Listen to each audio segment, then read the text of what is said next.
Hello, everybody, and welcome to this year's 2020 Take Back the Night panel roundtable discussion. My name is Izaiah Reynolds. I'm going to be one of the co-hosts and moderators tonight. If you didn't get the chance to check out the YouTube video, my name is Izaiah again, and I've been doing this now with Blue for about 3 years, just kind of co-hosting and keeping things together in terms of however we keep things together. So yeah, that's just a little bit about myself. That's who I am. I'll let Blue kind of introduce himself here. So yeah. Hey everybody, my name is Blue Weber. As Izaiah said, I'm also the co-host, co-MC here tonight. So just kind of a little bit of background for everybody. We do ask that if you want to ask some questions to any of the panelists, we really would love those. You'll just hover over your screen. Down at the bottom, you'll see a Q&A feature.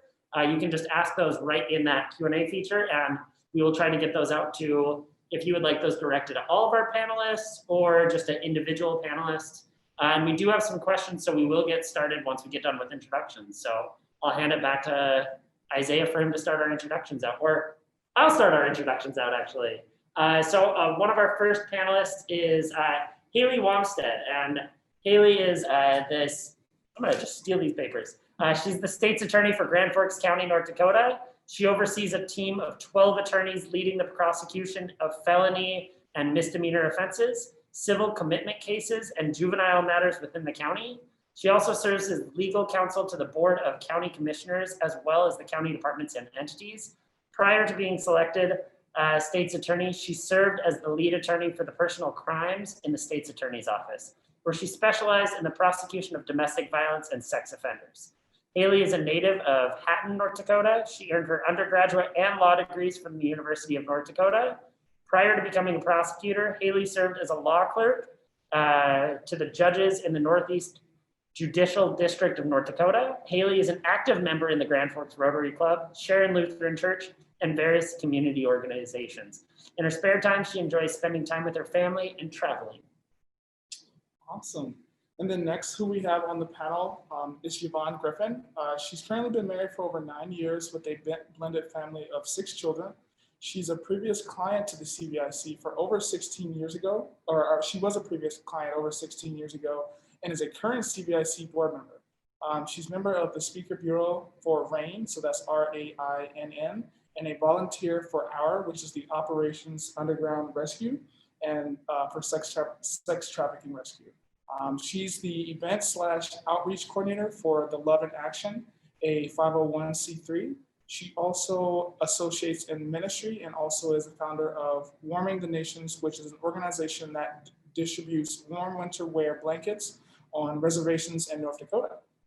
Our next panelist is Chief Eric Plummer. He is the Associate Vice President for Public Safety and Chief of Police for the University of North Dakota. In his current role, he leads a team responsible for operations within the University Police Department, the Office of Safety, the Office of Emergency Management, the Office of Risk Management and Insurance, as well as the Workers' Compensation and Ergonomics program for the institution. He has been a longtime supporter of CVIC since his arrival in Grand Forks in October, just celebrated his 8-year anniversary here of 2012. He is first as part of the community stakeholder group, then as a donor, as well as a proud board member. All right, and then we also have Erica Johnson. She's the confidential campus advisor for CVIC at UND. She's been with the CVIC for over 4 years now as the confidential campus advisor. She provides advocacy services, including information about reporting options and campus resources, assisting with filing for protective order when appropriate, and overall emotional support to students, faculty, and staff on UND's campus. And then our last panelist is Allison, is the Prevention and Education Campus Specialist with CVIC at UND's office and a UND alumni. Allison has been with CVIC for just over 2 years and came to CVIC with experience in anti-human trafficking work and sexual assault advocacy. As the campus specialist, Allison provides outreach and education opportunities to students, faculty, and staff on topics such as healthy and unhealthy relationships, bystander intervention, relationship and domestic violence, sexual assault, and more. And so we'll just get right into it. And so we're going to go with a first question, and this is a question for all of our panelists, actually. So we'll kind of stretch it out and let each person answer the question. So what is your entity doing to better serve the community and help to CVIC end violence in 2 generations? We'll start with Chief Plummer.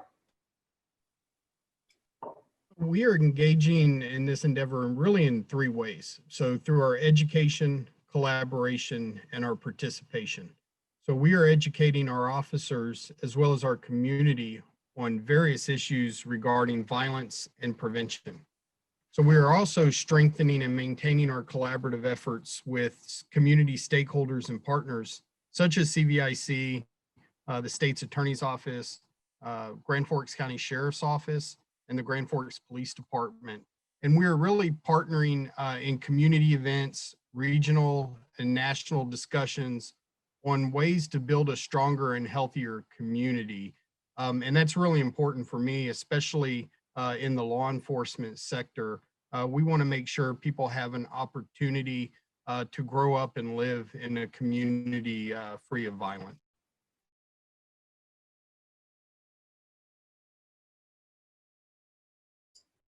I think we may have lost a little bit of that audio there, Chief Plummer. Are we good now?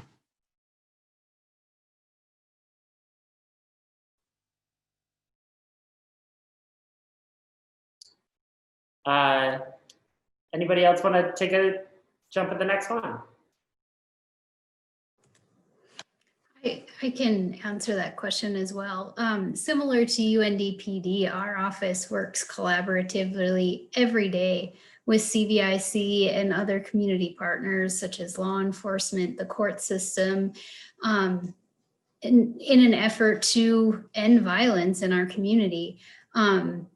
Different ways that we've collaborated with CVIC and other agencies as well on this front is one of the aspects that we use as our greatest tool is New Choices, the program that domestic violence offenders often are sentenced to as part of their sentence.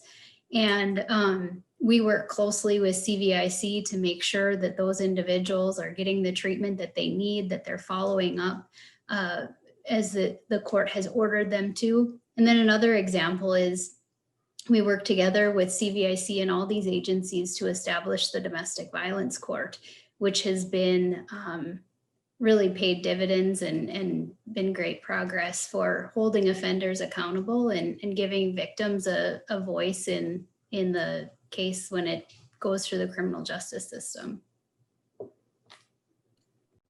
Definitely. Also, as well, Yvonne, we kind of wanted to hear a piece of warming the nations in terms of what you guys are also doing. So I'm very new to the board within just the last 3 weeks. So I'm still learning a lot and working with my mentor.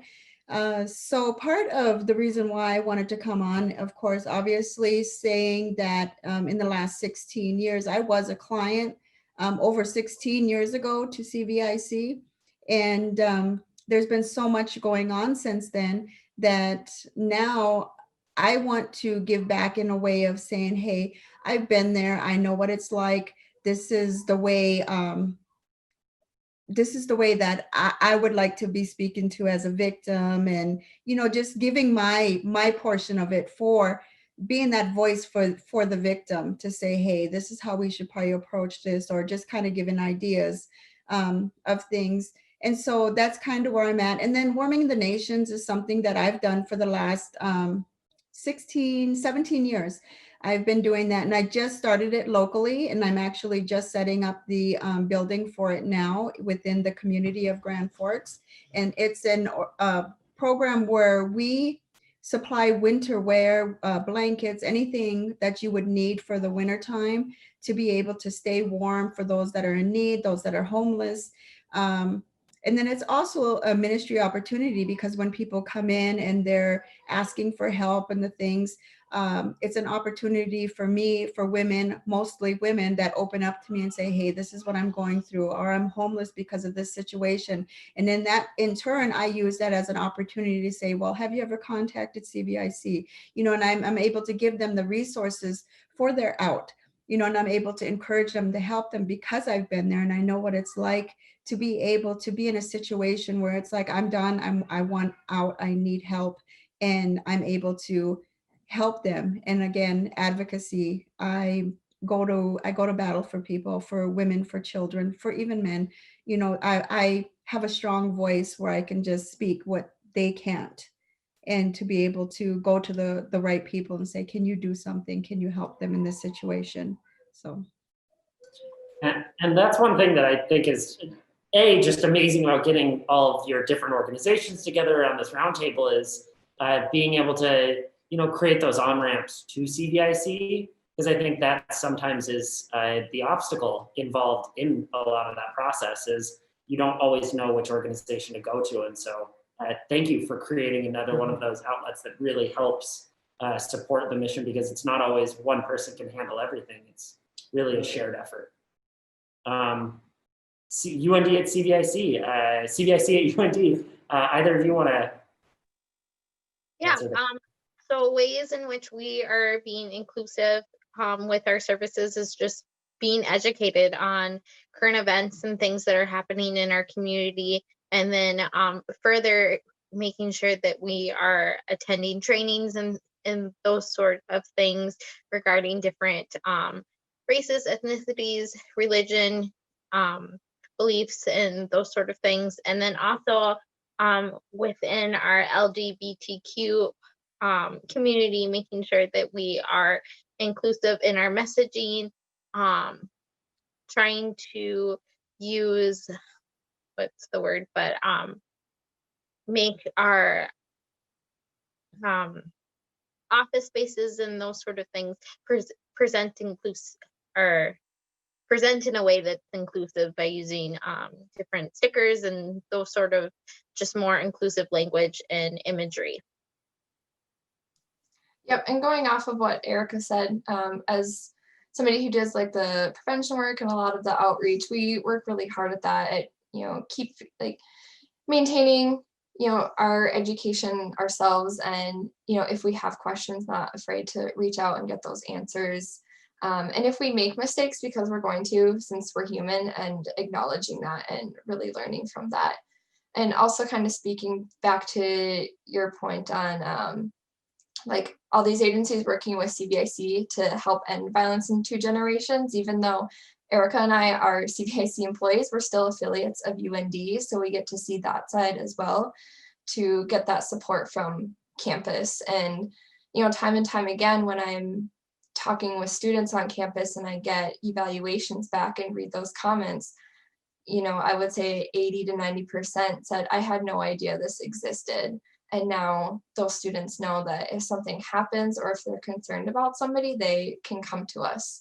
And yes, students in Grand Forks County are getting education at all the different schools. But when it comes to campus, you have students from all over that likely didn't have this type of education that CVIC brings to the schools. So at least they're getting it here at UND, which is really great. And then hopefully, you know, whether they stay here, whether they go back to some other community, that they carry that education with them. And hopefully we can kind of see that ripple effect continue. So Allison, you just touched on one of my favorite pieces of kind of Grand Forks culture, in a sense, is this sense of collaboration that happens. And once again, like, to end violence in 2 years, it's a lofty goal. And I personally, I don't know if one organization could simply take that on. And so it's so amazing to see all of the panelists here kind of being able to take that on as their own mission too. So just a comment that I had, and then I'll hand it off to Isaiah. That's the next question. Definitely, and that's something that's, as somebody who's very new or has been very new to this community, it's really awesome to see, you know, you can go to many different organizations and many different outlets to still get that help that still leads you back to that main resource. And that kind of then leads us into the next question that anybody can take on first is, how do you help empower survivors to share their story? So kind of once they know where those resources are, how do you help them get to that point where they feel comfortable to, share their story or their experiences that they have went through? So whoever wants to take that question on first can definitely jump in. So. I think you always start by to empower clients or survivors by to tell their story by believing. That's always my first step as an advocate, is just to believe full-heartedly what their experiences that they're telling me, and to really just try to my best to put myself in their shoes and support them in any way that I can through that journey of healing. Definitely. That trust is super, super important. I would just piggyback on that. And I think it is all about the trust. I know working in the criminal justice system, it's a very intimidating process for any victim of crime, and particularly even more intimidating for a victim of domestic violence. And from my experience, the victims I've worked with, they don't always come to the criminal justice system having that trust in law enforcement or prosecutors or the judges. And so I think it's beneficial if we meet with the victims as soon as possible, early on the case, to try to build that trust and let them know we're concerned about their safety and their family's safety. And we want to hear the input that they have, what they want to see as an outcome on the case, and hear their story, and just work with them as closely as we can so that they do trust us and that they are on the same page as us throughout the entire prosecution. Yeah. Definitely. Anybody else want to tell on that? Yeah, I agree with wholeheartedly with Haley and Erica, and as a leader, I really try to listen to understand, right? And not to respond. Because that really starts to build that trust and that trusting relationship. But I also participate in organizations like CVIC who sponsor events such as this, also the Break the Silence tours and the Rise and Shine for Peace, which really encourages and empowers those within our community to provide a platform for survivors to really share their lived experiences and really help people across the community understand what's actually happening in the community. And hopefully it helps others to really come forward. And for those of you that have been to the Break the Silence tours, when I've had the privilege of being a board member there to lead the tour, you know that this is personal for me, not only as a survivor of child abuse, but watching my mom go through domestic abuse for many years. We don't want that to happen to another person. So we really want empowerment in our community and really the support resources there to assist people in becoming survivors. Yeah. Yvonne? I guess one of the things when you go back to it, it's really important that we share our stories with people. And one of the things that I have done is I have written a book. And so I do have a book, and as most of you know, from the last presentation that we did, that I did, that I did write a book, and a lot of people, and that I share my book with them, I give it away. Most of the proceeds that I make from my book sales, I put it back, and I either donate it, I'm giving it to RAIN, or I'm helping somebody within a situation that just wants out, whether it's a night in a hotel or something, just to get away from a situation. And so I think it's important is to be able to share our stories and to say, again, not being judgmental, not saying, well, why haven't you left yet? And, because if you're in that situation, then you know how hard that situation is. And so that's one of the things that I like to say here's my book. And a lot of times when people first meet me, they have no clue, because I'm healed, I'm happy, and I'm got all these things going on for me, but they don't know where you come from. And then when they know that you share that same background, they're more open. And I find that people are more open and they come to me, and I get phone calls, and people are talking to me, and and they get to a point where they can trust me. And I say, well, will you let me help you? Will you let me send you to CVIC? Will you let me send you to give you a number for RAIN so you can talk to somebody there, or, you know, different organizations, just to be able to direct them, whether it's on campus. There's a place on campus you can go to. You know, so those opportunities are always there, and I think it's just very important. Well, exactly like both Yvonne and Eric have said, I think that's the listening aspect is sometimes one of the most important things. And the more that we can all do that, it's not something that needs to be organizational. We can do it for anyone in the community and kind of help in that way. Mm-hmm. Allison, sorry, I saw that you unmuted right after. No, it's fine. Just kind of thinking from the lens of what I do, since I don't do the direct services anymore with my role at CVIC. And so, yeah, I agree with everyone says, and just talking about it is huge. And that's, you know, that's what I do every day, is talking about these difficult topics with students on campus. And when I was a student between 2011 and 2015, we didn't have this. I remember like the Women's Center and the Impact Self-Defense class, but that was kind of the extent of everything. And I know countless individuals that had experiences, and I always say there's a reason I do the work I do.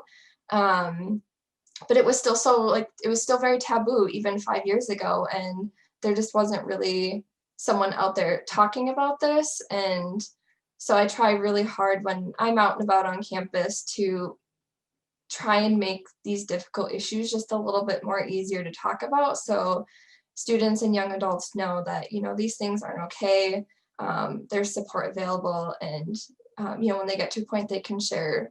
When they get to that point, they can share their story too. So I'm all about making it as easy as it can be for them to feel more comfortable coming forward. Because you know, I'm talking about Erica's services. A lot of the time she does come with, which is super awesome. But when she can't, like I just really push, you know, what CVIC does and other resources that are available, trying to make it easy. Thank you, everybody, so much.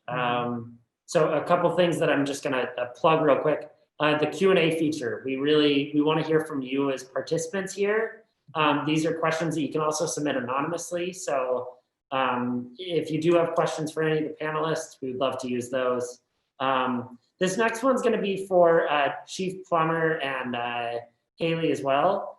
So how can the state's attorney better equip law enforcement to move forward with charges as per the survivor's request? So I know that's a pretty big question, but if anybody wants to answer. I think I can start on the law enforcement perspective. It's really just by meeting with and routinely providing education for us in law enforcement, not only on the evidentiary processes that are in place, but also changes in case law regarding domestic violence and sexual assault. You know, that becomes really important to us to increase that collaboration and to make sure that we are providing the right information to survivors when we go on a call, so that they can get into resources as fast as we can. One of the best things that I know CVIC spearheaded a few years ago was the lethality assessment protocol that we put in place, where officers go to a scene and have that direct connection, or opportunity for a direct connection to services at CVIC. I think that's done wonders for our community, and the partnership with the state's attorney's office to, you know, walk through the processes to make sure that's something that we can do we're on good legal standing to do that. And just again, providing overall support for us as we do our jobs on the street. Because, you know, we collect the initial evidence, but really Haley and them have to actually take that through to the court system. And that can be it could be years. It could be several years for that case to actually have some resolution for somebody. So We do the initial work, but I think really Haley and her team do the heavy lifting on a lot of this stuff. I would agree with what Chief Plummer shared. I think it's absolutely education and collaboration. Those are two essential elements of prosecuting any case, but even more importantly in domestic violence cases. When a law enforcement officer goes through the academy, they usually have had little to no training in domestic violence. And investigating and prosecuting domestic violence cases is very different than the average crime that happens. And so we're fortunate in Grand Forks in that we have CVIC to help with educating law enforcement and new prosecutors, and all the agencies involved are more than happy to get that extra education. And I think it helps all of us do our job better because we have the benefits of that education. But then also, naturally, you can't plan ahead for every scenario that's going to happen. So it's important that we collaborate together with law enforcement and, make sure that the right evidence is collected and that it's processed properly and prepared and brought to the court system when it's ready for prosecution. And so I think those two elements are absolutely vital to a successful prosecution and investigation. Definitely. And so another question to kind of go on the opposite side of that is, how exactly do you support someone who decides not to press charges?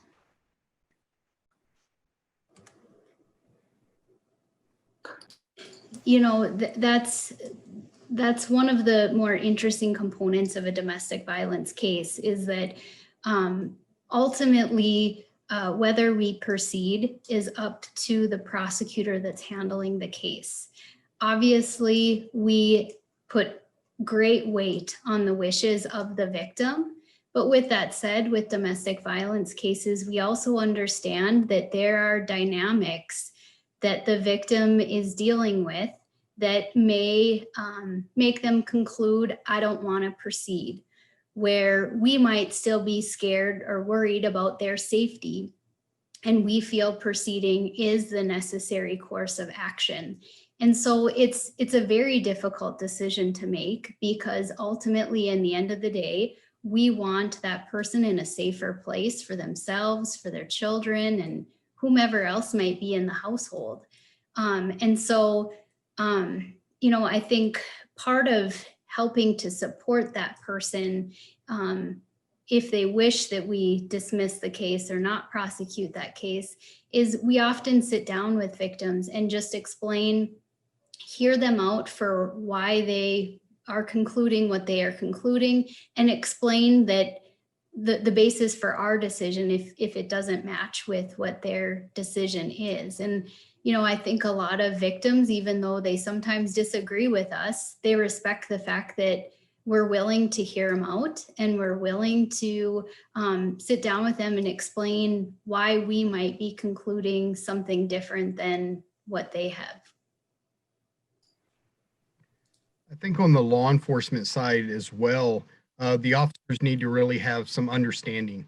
Not that they've had to go to the same house multiple times where prosecution is declined, but that we really need to be there to provide the support and resources and really, again, help collect the information and the evidence that's needed so that Haley and them, if there are charges that are pursued in a future case, that Haley and them have the evidence to back that case up for successful prosecution. Does anybody else want to answer that question as well? UND, Yvonne?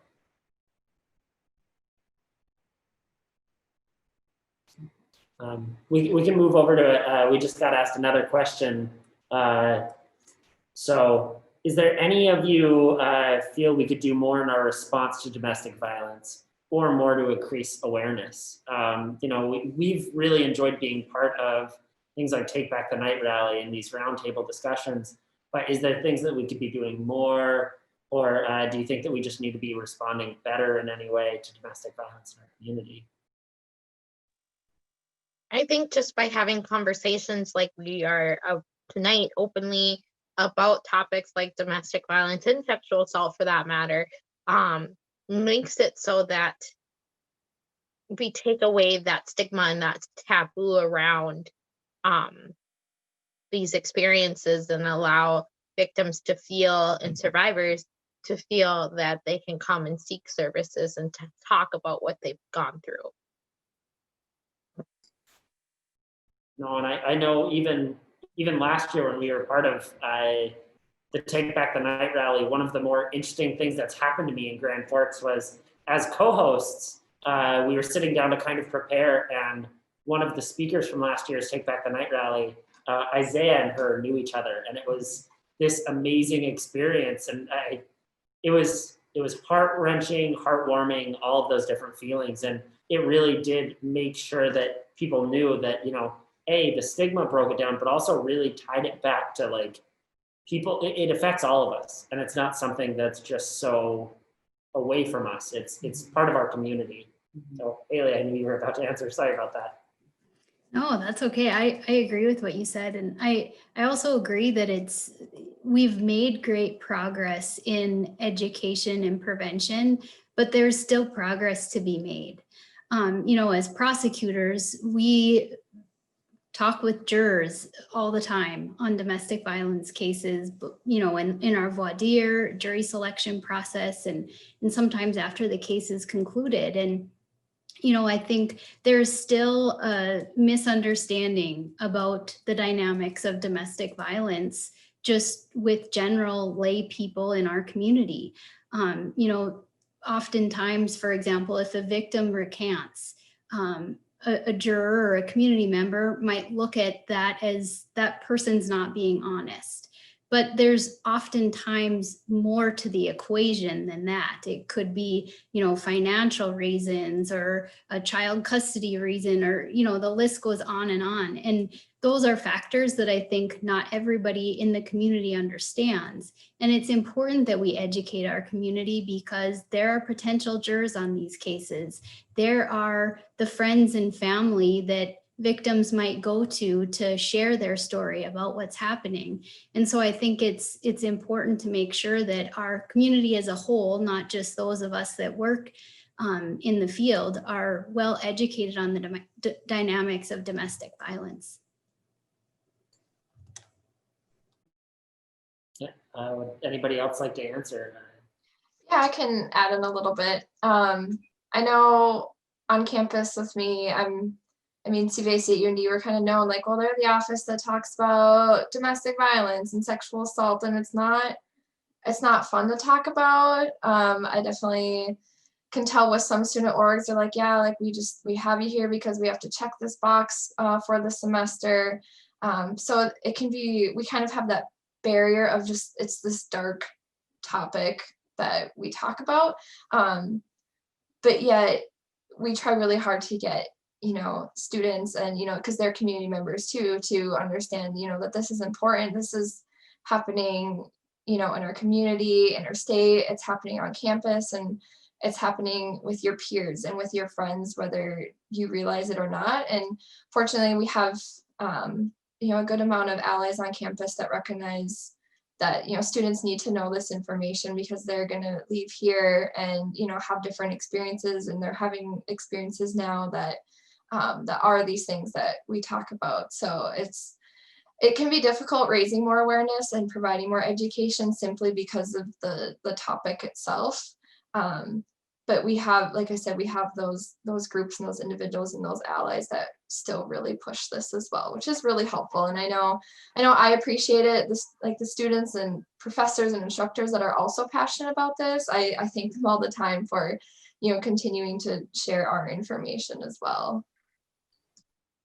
You know, one of the things that I really like about you, CVIC, is really the education that they're doing in the high schools. You know, if you educate people on what healthy relationships are, the younger the better, right? Because if someone grows up in a domestic violence situation at their home, when they're young, they think that's normal, right? Because they come home to that and they don't see any other interaction with couples in that situation. So if you are educating them early enough to see the signs of what is healthy and what is not, it gives them the opportunity to really be empowered to seek help for their loved one. And I think that that's really what we need to do in our community, is really start educating in the elementary school level about what these relationships, what healthy relationship dynamics are.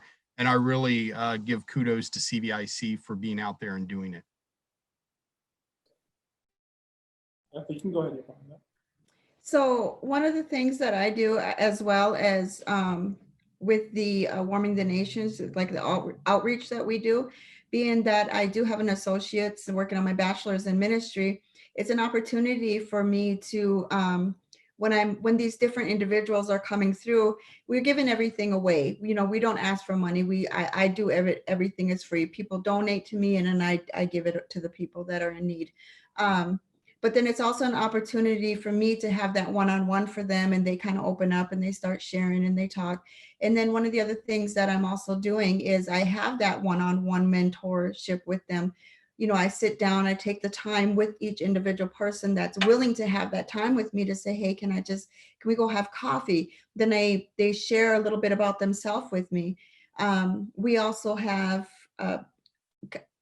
again, what like Eric Plummer was talking about, the teaching, you know, what's a healthy relationship. I think that's very important. That's one of the things now that I have to tell my own children. My children are grown, you know, they're having their own issues in their relationships, because there was things that I seen growing up as well in my own home life that I thought it was normal. This is how a man treats you. This is how, you know, this is how you're supposed to be. And so I had to go through a whole process of relearning myself of what is acceptable, what I deserve, and who I am, and building myself up, self-love. And so that's one of the things that I do with the women, and then also with the youth, is saying, hey, you are worthy. You know, you need to love yourself. This is not acceptable. This is what you deserve. And then when I say you set a standard for a certain type of individual, raise that standard 10 times higher. Whatever your standard is, go higher. And I said, this is the kind of man that I deserve. This is what I think I deserve. No, I don't. I deserve this one, and this is what I got. So.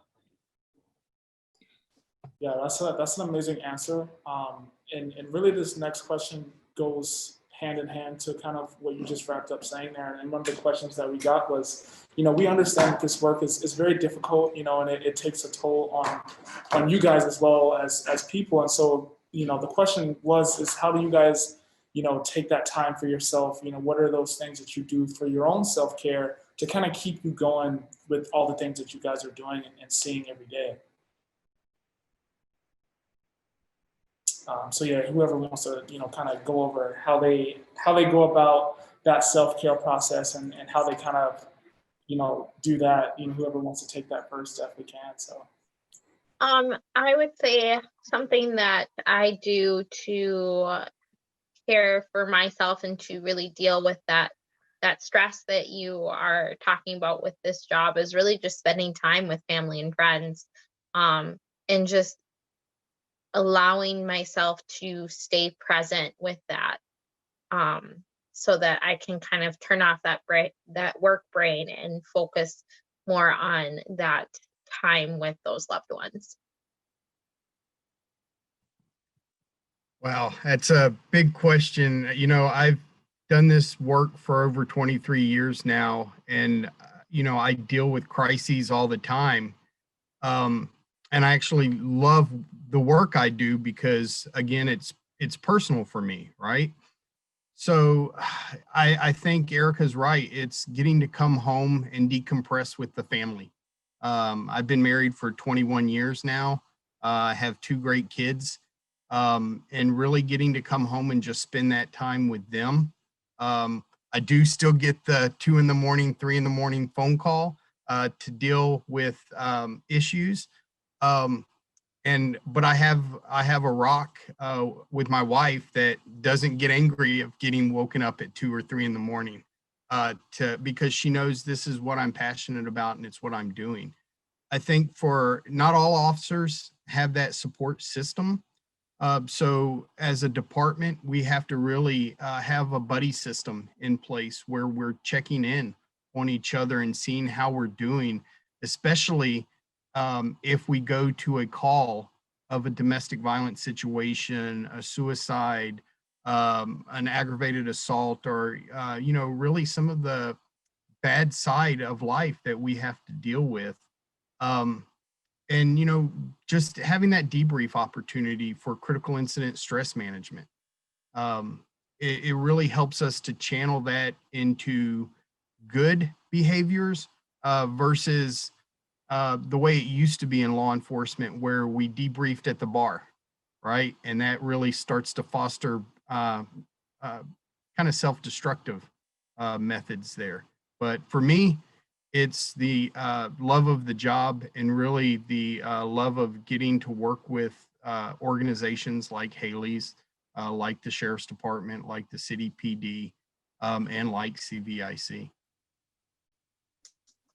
Yeah, I'll chime in really quick too. And like I said, I know I don't do like the direct services anymore, so to speak. I used to, so I try and carry some of what I learned previously as a sexual assault advocate to what I do now, because I'm still talking about these really difficult topics every day and kind of deciding, what to put like in these different workshops that, is going to be okay to view, but still have like that impact and all that. So still dealing with all that. And I definitely agree with Erica with the family. Having that support system is really huge. And that goes for everybody, not just us, in the field working to combat violence every day, but even just everyone. And I know when I go into a presentation, I tell students, like, if you need to get up and get a drink of water, if you need to put your head down during this video or now or via Zoom, if you need to turn off your camera, pause the video, mute it, whatever it may be for a few minutes, that's okay. It's really important to take that time for yourself because I think most of us in this line of work can agree we're not the best at self-care.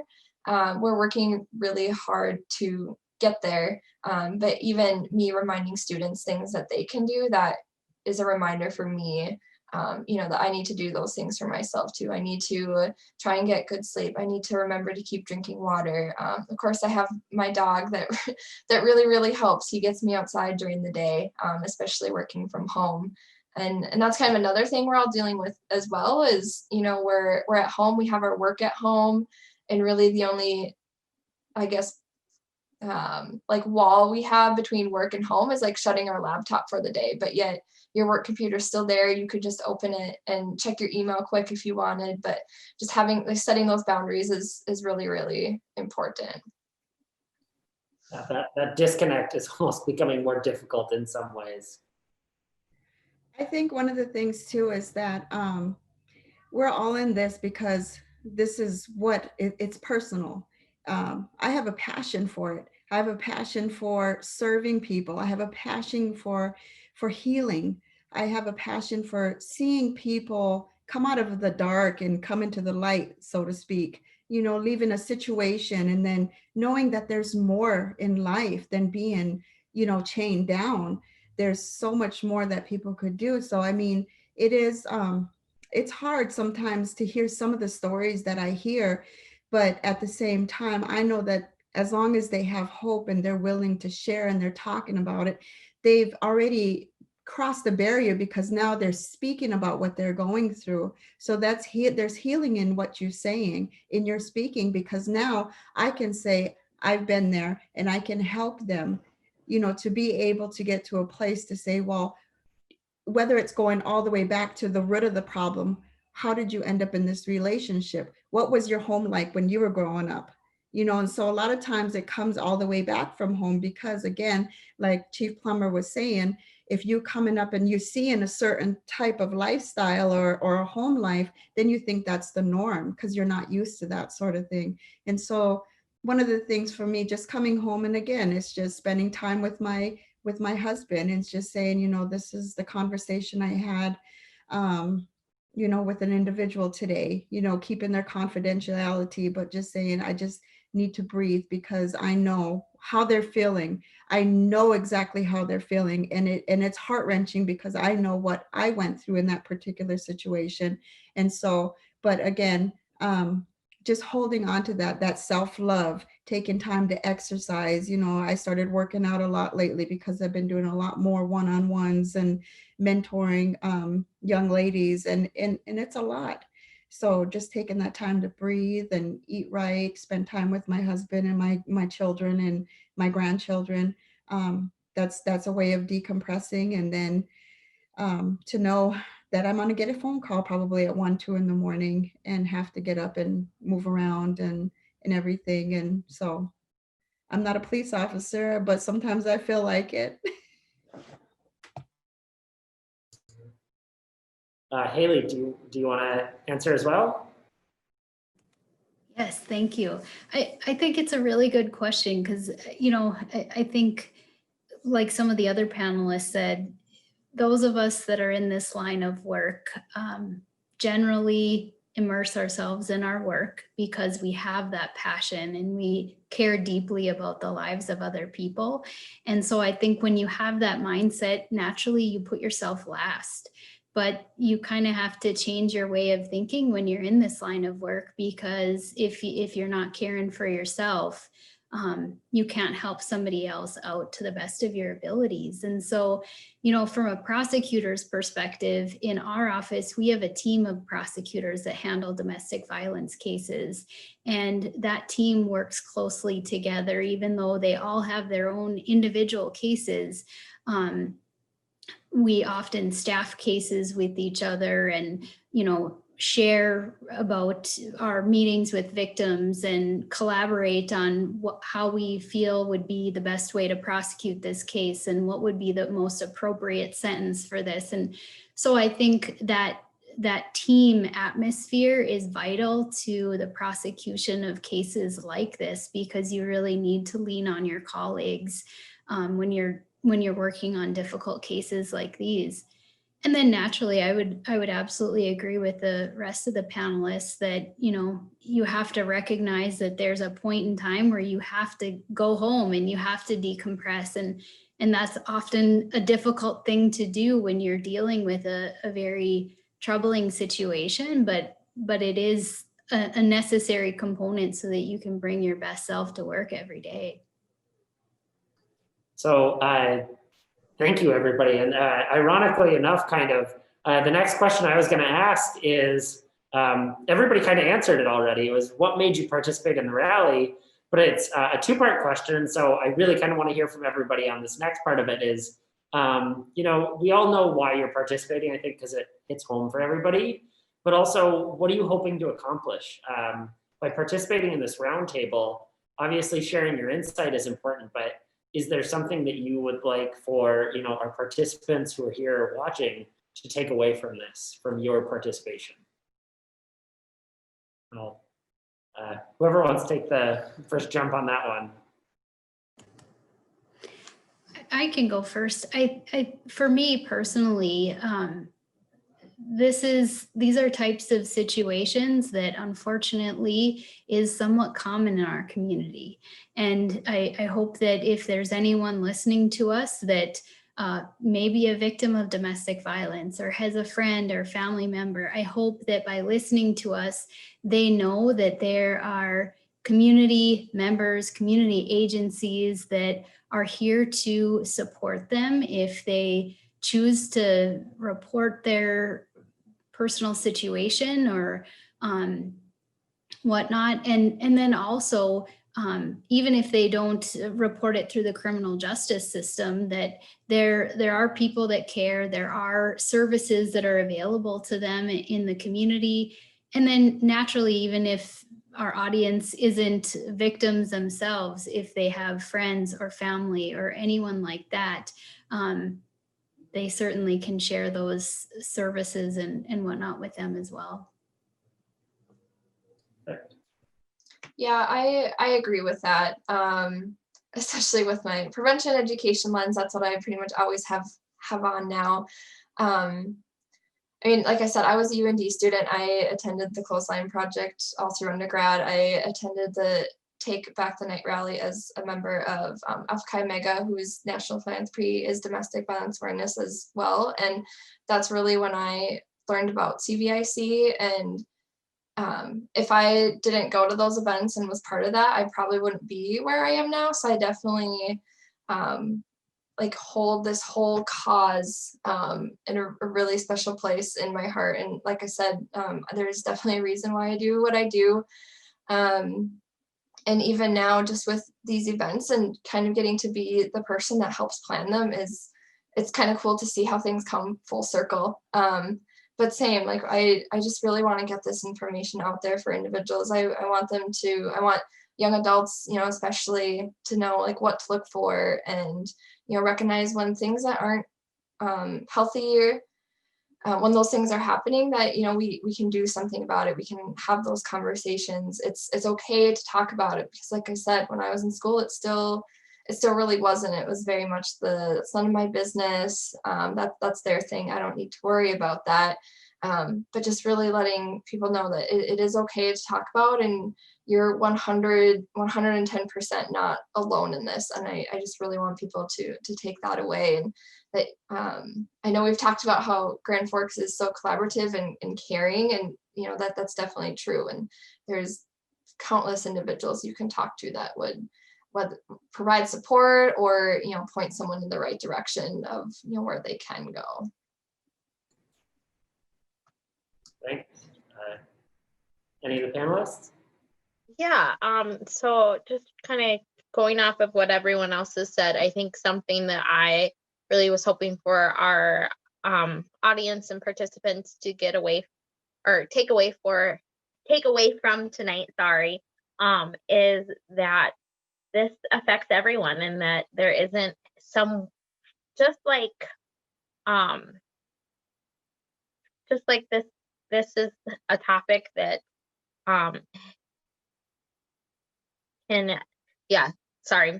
brain fart can affect everyone, and that we should be having more open conversations about things like this, so that way people who are survivors of domestic violence and sexual assault are able to get that support that they need, and then those who are supporting those individuals know how to do that, and know the services and out there in our community that can help.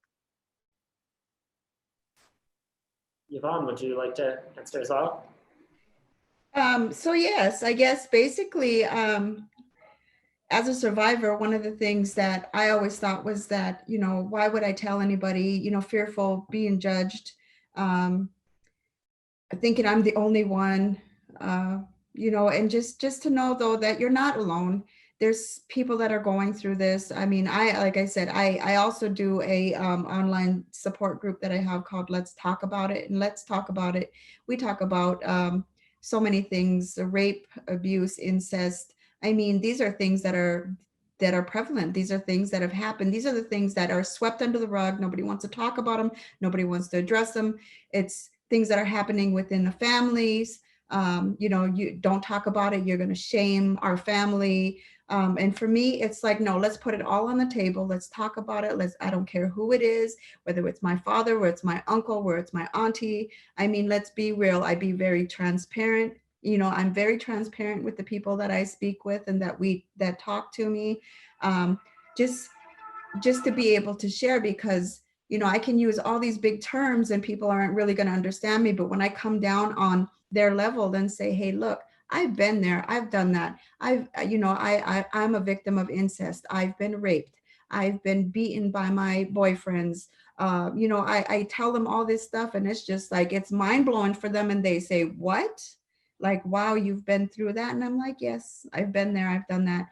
And just to be able to say you're not alone, and to be able to encourage them and to let them know that there is hope. If you don't walk away now, I'm not going to judge you. I know how hard it was to leave a situation, a relationship that I was in. So to say, I understand, but at some point, especially if you have children, do you want your children to go through the same thing when they're older? To be able to encourage them and speak into them and for them to be able to say, you know what, you're right, enough is enough, and let me take that step. And whether it's me actually walking the person in there and saying, I'm here with you, I'm supporting you, and then getting you to that right person to say, okay, they're going to handle it from here. If you need me, you have my number, call me. And then that's what I do. That's what I feel my purpose is. So for me, it's really to shine a light on the issues of violence that are happening within our community and really encourage others to engage in the process of change. You know, we can all make a difference in our community, and by simply showing a small act of kindness, we can make a difference in someone's life. So that's why I became a law enforcement officer. That's why I serve. And that's why I will continue to model that behavior as a leader in our community. Definitely. And we do have one more question as we kind of wrap up here that I want to, ask all the participants again. And I think we'll actually, if that's okay, we'll start with Yvonne on this one. I know you kind of touched on it. And what it says is from your experience with violence in our community, what advice do you have for the community members if they find themselves, a friend or a family member experiencing violence, whether that be domestic or sexual assault? Again, one thing that I like to do is, like I said, speak very transparently with them, but then also not blame them, not ask them, make it seem like, well, what were you doing there? Placing blame on them. And so when I talk to them, and this is something that's happened just recently. It's really something, domestic violence, that's really touched home, and it's been very difficult to be able to deal with, especially being a board member, being part of CVIC, when something like this, domestic violence, happens within your family. And so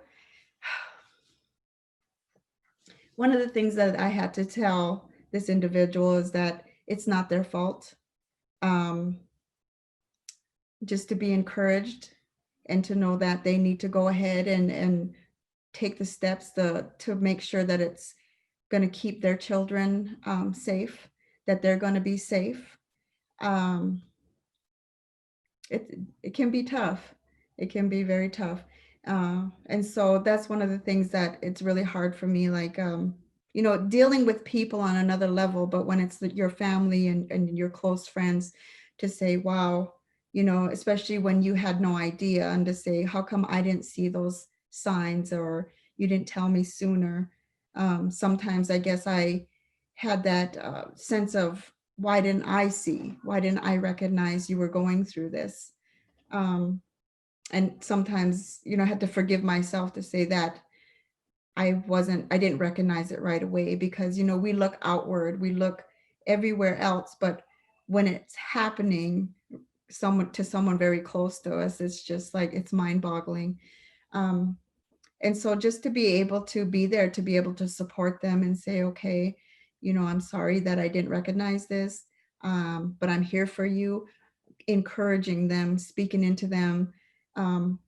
Again, saying, here, there's these people that can help you, whether it's if you feel more comfortable talking to me or sharing with a counselor or what have you, CVIC or these different organizations.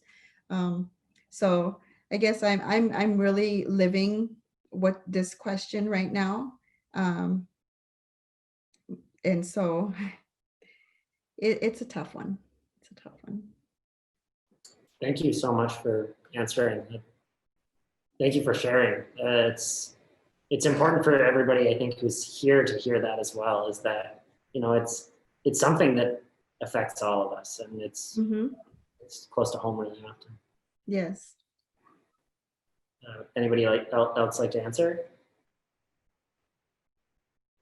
I can quickly add something. We actually get this question quite a bit on campus, Erica and I do, from students, what can I do to support a friend, which I think is really good, because I think it's showing that, these young adults on campus are talking about it a little bit more, and they're sharing their stories with those that, you know, they trust.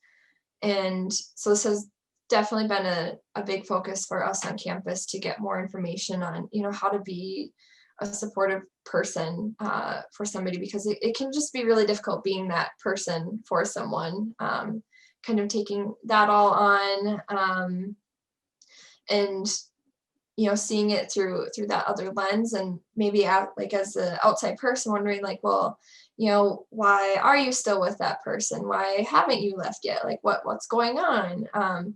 But really just trying to meet that person where they're at and not give up on them.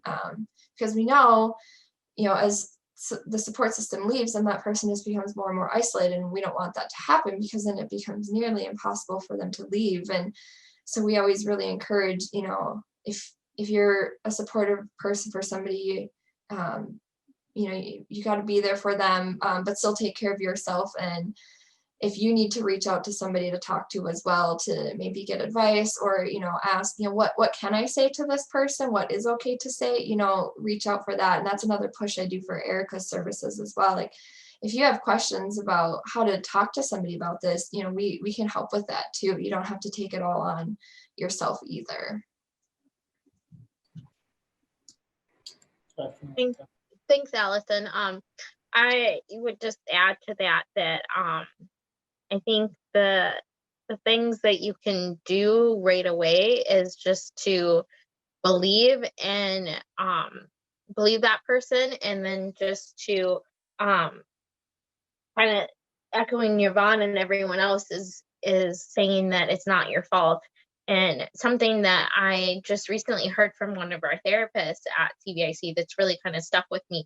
And she says that she ends up saying this in a lot of her intakes that she does as a therapist, is she'll say just that: I believe you, and I want you to know this isn't your fault. Even if you're not there, I can take that on. I can take that on for you, of believing you and knowing that it's not your fault, and we'll get there together. At the same time, though, it's important, like Allison said, to be mindful of where you are at and taking care of yourself. So it's that delicate balance for sure. Actually, this question reminded me of a video that I shot or recorded on our Instagram page at CVIC at UND over COVID about how to support people. So if this is something that you're really interested in, there is a video out there that hopefully can help.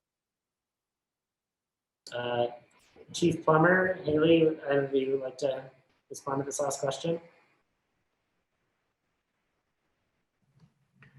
I think for me, it's just actually being willing to listen to the person, or even reach out to resources that you can make them aware of, right? So coming into the police department, going into an organization like CVIC, really educating yourself on the resources and support that you could provide the person that you are concerned about, even if the person is the one going through the situation. You know, just being able to provide the information, not have to pressure anybody to make a determination right there. Again, it's really, it's listening to understand again, and not listening to speak or respond to the person. And you know what? It's just really making sure that there are enough resources in the community that people can go to provide that supporting hand.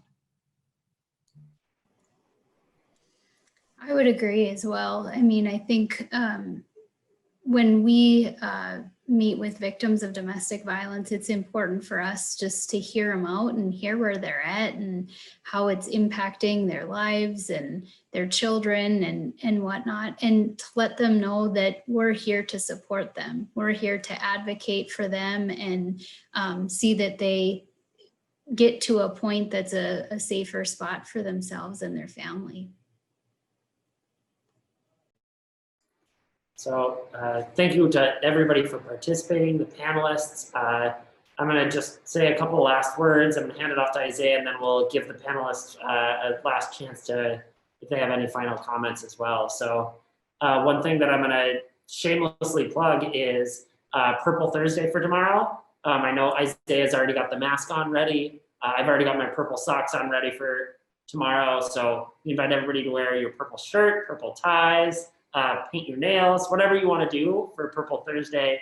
And then also, I just want to remind everybody about the support line, which is 701-746-8900. If you ever need to talk, please call that line or call any of the people around you to hear from you. So I'm going to hand it off to Isaiah, and then we'll let every panelist if they have any final words as well. Yeah, definitely. Thanks, Blue. Yeah, just really being a part of this tonight. I just want to say thank you to all of you guys, and also to the participants that came in and heard some of the different things that each one of these people have said tonight. It's just as a takeaway for me, as being a male and being able to join these discussions and all these different panels and be a part of something like this. It really, being able to be a man and talk to my other colleagues and my other people out there and just be like, hey, I understand that the stigma around guys and around this topic, we also struggle and go through those things as well. And, sometimes that's not always talked about. And, I've had a few guys reach out to me ever since doing this and be like, hey, this is something that I either saw in my friend or something that has happened to me. And being able to get other guys also involved in that conversation to speak up about things that have happened to them and really break that stigma that, guys, we experience this as well, and being able to share those experiences is something that's, really been huge for me because I also was in a fraternity and, there were different people that have struggled with this, but just didn't know who to talk to or, if they said this, how they would be perceived. And, I really want to be somebody that's trying to actively change that stigma around guys coming forward and just saying, hey, I want to get help with this, or I really want to share my experience because I want to be able to show other men that it's okay to come forward with those things that happen in our life because, it happens to people that are closest to you that you don't ever actually realize. And so for me, that's one of the biggest takeaways that I like to be able to bring to these type of events is to really that camaraderie with like, hey, we can talk about sports as well, but like I want to check on you and see how you're doing and just like other deep conversations. And that's been something that's been big as we've gone through this COVID and this quarantine. It's just to continue to, reach out to those guys that I'm in contact with every day and just really check on their own mental health and just because you never know what's going on. And so just to really do that. So, yeah. Do any of the panelists have any final thoughts? We'll start up in the top left corner for our screen, at least, with Haley, if you have any final thoughts. Sure, thank you. I think it's important to thank both of you, also to thank CVIC and UND for hosting this event. I think the more events like this that we have on campus and in our community, the better informed all of us will be on the dynamics of domestic violence and the services that are available in our community. And so I think it's great that we have these events, and also thank you to everybody who's tuning in. All of you have already taken a first step for being a good friend and being a good community member by educating yourselves on these issues that are happening in our community. Obviously, we've talked a lot about what a collaborative community we have with the different agencies that are involved on these cases. And so if anyone here feels very passionate about the topic, please also know that there are ample opportunities in the community at CVIC and elsewhere to volunteer, to help out in many different ways, victims of crimes such as this and educating others in our community as well. So thank you for those of you who attended, and thank you to UND and CVIC for hosting. Yvonne, any last thoughts for the night? Well, again, like as Haley was saying, thank you for all those that were on here educating yourself and hearing us out. And And again, if you're here and you're going through an issue, you're not alone. We're all here to support you. We're all here to help you. Just know that there's more to life than being where you are. That's all I have. Sure. Thank you. Erica, any final thoughts for the night? Yeah, thank you to the participants for joining us and for being a part of this conversation. And then thank you to my other panelists for being open and honest about your experiences and being vulnerable, because that can be a hard thing to do. And then I just also wanted to reiterate that we do have our crisis line or our support number, 701-746-8900. If you do need someone to talk to, please don't hesitate to call. It's advocates just like myself on the other end. They're advocates here in our community. They understand what you're going through, and they're here to support you. So I know sometimes people get hung up on the word crisis, and well, I'm not in crisis.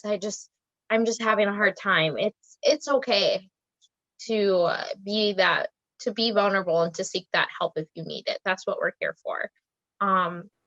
So yeah, thank you all for coming tonight, and I really enjoyed having a conversation with all of you. Chief Plummer, any final words for the night? Yeah, so I would just echo everybody else and say thank you to CVIC and all the participants, but really it's be that agent of change for our community so that really we can see the Safer Tomorrow's roadmap to fruition and really end violence here within our community in those two generations.